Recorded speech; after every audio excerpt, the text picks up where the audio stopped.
উন্মদতে প্রত্যেকে স্কল বাঁধিয়ে এলো, আমার ভাইকে পিটিয়ে মারার সাহস কোথায় পেল? উন্মদতে প্রত্যেকে স্কল বাঁধিয়ে এলো, আমার ভাইকে পিটিয়ে মারার সাহস কোথায় পেল? ঠাই নাই ঠাই নাই দেশে ঠাই নাই, উগ্রবাদী সন্ত্রাসীদের দেশে ঠাই নাই। ঠাই নাই ঠাই নাই দেশে ঠাই নাই, উগ্রবাদী সন্ত্রাসীদের দেশে ঠাই নাই। উন্মদতে প্রত্যেকে স্কল বাঁধিয়ে এলো, আমার ভাইকে পিটিয়ে মারার সাহস কোথায় পেল? উন্মদতে প্রত্যেকে স্কল বাঁধিয়ে এলো, আমার ভাইকে পিটিয়ে মারার সাহস কোথায় পেল? ওরা আমার দেশে সার্বভৌমি আঘাত করে যায়, দিল্লি ইশারায় তো ওরা উঠে আর বসে খায়।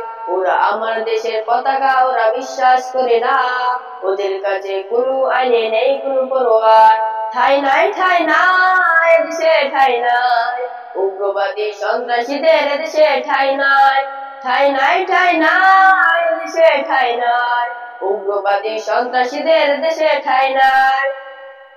ওরা আমার ভাইকে রাজপথে এসে পিটিয়ে মেরে যায়, দিল্লি বসে মিথ্যা গুজব বয়ান লিখে যায়।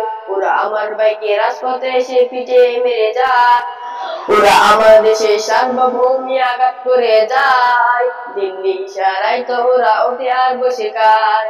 ওরা আমার দেশের পতাকা ওরা বিশ্বাস করে না, ওদের কাছে কোনো আইনে নেই কোনো পরোয়ার। ঠাই নাই ঠাই নাই দেশে ঠাই নাই, উগ্রবাদী সন্ত্রাসীদের দেশে ঠাই নাই। ঠাই নাই ঠাই নাই দেশে ঠাই নাই, উগ্রবাদী সন্ত্রাসীদের দেশে ঠাই নাই। ওরা আমার ভাইকে রাজপথে এসে পিটিয়ে মেরে যায়, দিল্লি বসে মিথ্যা গুজব বয়ান লিখে যায়। ওরা আমার ভাইকে রাজপথে এসে পিটিয়ে মেরে যায়, দিল্লি বসে মিথ্যা গুজব বয়ান লিখে যায়। ঠাই নাই ঠাই নাই দেশে ঠাই নাই, উগ্রবাদী সন্ত্রাসীদের দেশে ঠাই নাই। ঠাই নাই ঠাই নাই দেশে ঠাই নাই, উগ্রবাদী সন্ত্রাসীদের দেশে ঠাই নাই। ঠাই নাই ঠাই নাই দেশে ঠাই নাই, উগ্রবাদী সন্ত্রাসীদের দেশে ঠাই নাই।